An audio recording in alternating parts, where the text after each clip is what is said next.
30 साल से हिंसा की आग में झुलस रहा कांगो। 3 दशक से क्यों मची है कांगो में तबाही? इस हालात का जिम्मेदार कौन? 61 लाख की आबादी वाला अफ्रीकी देश कांगो बीते 3 दशकों से हिंसा की आग में झुलस रहा है। हजारों लोग इस हिंसा की भेंट चढ़ चुके हैं। करीब 3 दशक से ये तबाही मची है और हालात बिगड़ते ही जा रहे हैं। कांगो में करीब 25,000 भारतीय आबादी है, जिसे इस हिंसा की आग से बचाने के लिए सरकार अब जरूरी कदम उठा रही है। मगर सवाल ये है कि आखिर इतने लंबे समय से भड़की इस हिंसा के पीछे क्या वजह है और इसका जिम्मेदार कौन है? तो सबसे पहले ये जानते हैं कि इस हिंसा के पीछे क्या वजह है। तो कांगो, जिसे डेमोक्रेटिक रिपब्लिक ऑफ कांगो भी कहते हैं, एक सेंट्रल अफ्रीकी देश है जो कि अपने मिनरल्स यानी कि खनिजों के लिए दुनिया भर में काफी फेमस है। इसी खनिज के चलते यहाँ पर संग्राम छिड़ा है। 1994 के रवांडा नरसंहार के बाद से ही यहाँ पर ये युद्ध छिड़ा हुआ है। कई आर्म ग्रुप सत्ता के साथ साथ इन मिनरल्स पर भी पूरी तरह से अपना कंट्रोल चाहते हैं और इसी वजह से बीते 30 सालों से यहाँ पर संघर्ष जारी है। इससे पड़ोसी देश भी प्रभावित हो रहे हैं। अब 30 सालों से चले आ रहे इस युद्ध के लिए कौन जिम्मेदार है उसकी बात करें तो वो है M23। सबसे पहले आपको ये बताते हैं कि आखिर M23 क्या है। M23 एक विद्रोही समुदाय है। 2012 में इसका गठन हुआ था।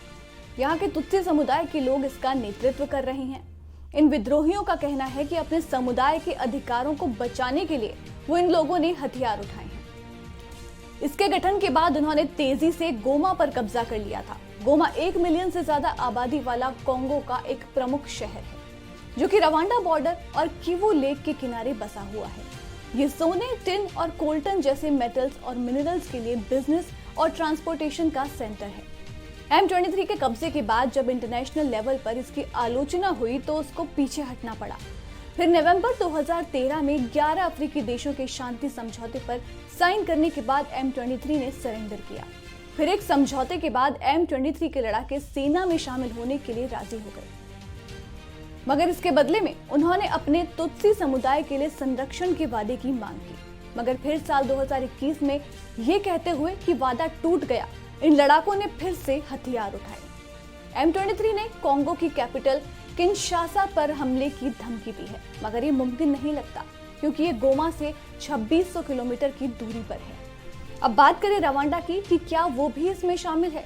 रवांडा ने हमेशा से इस बात से इनकार किया है कि वो M23 को सपोर्ट कर रहा है, मगर 2012 UN एक्सपर्ट्स का आरोप है कि रवांडा ने विद्रोहियों को हथियार और लॉजिस्टिक्स मदद दी है। कांगो के साथ साथ अमेरिका और फ्रांस का भी मानना है कि रवांडा M23 को सपोर्ट कर रहा है। हालांकि रवांडा ने इससे पल्ला झाड़ते हुए उल्टा कांगो की सरकार पर आरोप लगाया है कि संघर्ष के लिए वो खुद ही जिम्मेदार हैं। अब इसमें रवांडा का हाथ होने का शक इसलिए भी है क्योंकि 1994 के रवांडा जेनोसाइड में 8 लाख लोग मारे गए थे, जिसमें ज्यादातर तुत्सी समुदाय के थे। हुटू उपद्रवियों ने उन्हें मार गिराया था, लेकिन फिर जब हालात बदले तो 1 मिलियन हुटू रवांडा छोड़ कांगो में आ गए। इसके बाद रवांडा की सेना ने ये कहते हुए कांगो पर हमला किया कि वो जेनोसाइड के आरोपियों से बदला लेना चाहते हैं। अब इतने लंबे समय से संघर्ष चला आ रहा है तो सवाल ये भी है कि अंतर्राष्ट्रीय स्तर पर इसे लेकर के क्या कदम उठाए गए हैं। तो आपको बता दें कि 1999 से कांगो में UN पीस मिशन तैनात है, जिसे मुनुस्को के नाम से जाना जाता है। वैसे तो इसमें 10,000 से ज्यादा सैनिक हैं, लेकिन आक्रामक कार्रवाई करने की इजाजत सिर्फ फोर्स इंटरवेंशन ब्रिगेड को ही मिले हैं। तो क्या शांति के लिए जारी इस मिशन से कांगो के लोग पूरी तरीके से संतुष्ट हैं? तो आपको बता दें कि इस मिशन और सैनिकों की कार्रवाई से वहां की जनता बिल्कुल भी खुश नहीं, बल्कि वहां के लोगों में इन सैनिकों के खिलाफ आक्रोश है और उनका आरोप है कि वो ठीक तरीके से अपनी जिम्मेदारी को नहीं निभा रहे हैं। तो क्या आने वाले समय में ये संघर्ष पूरी तरह से खत्म हो जाएगा?